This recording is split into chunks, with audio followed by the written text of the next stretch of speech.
So I've seen people making the claim that Christianity is a copycat religion. And what this means is that Christianity is not anything new. When it came into the world, it was just a copy of former myths like Osiris, Horus, and Mithras. And what I see that it does is it really causes people to doubt what they believe. And especially if they've been raised in the Christian faith and they've never heard this argument, then all of a sudden it just rocks their world. And when I hear it, after studying it and looking at it, for me, it sort of angers me because it seems really intellectually dishonest. So I want to offer you three steps or three things that you can do in order to challenge this belief that Christianity is a copycat religion. First of all, you need to get the whole story. If you hear that Jesus is just a copy of Osiris or Horus, let's get the stories of Osiris and Horus. So to do that, you're going to have to go back and actually read the stories. And we're going to look at things like the Egyptian Book of the Dead. And the great news is that that's online. So you can just Google Egyptian Book of the Dead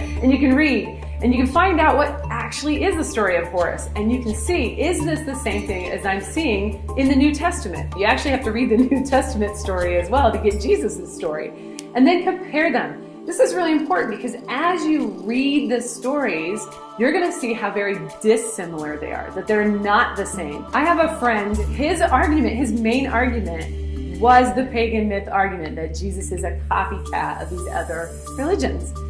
And when he started arguing with me, I started sending him to the primary sources. Well, did you read the stories? Have you checked them out for yourself? And he hadn't. So he went back and read the stories. And when he read those stories, he came back and said, you know what, I was kind of embarrassed when I actually read them and found out how amazingly different these are. And then we want to take the parallels head to head. So what are the parallels? Like virgin birth or resurrection. These are the kinds of things that are said that are the exact same as Jesus.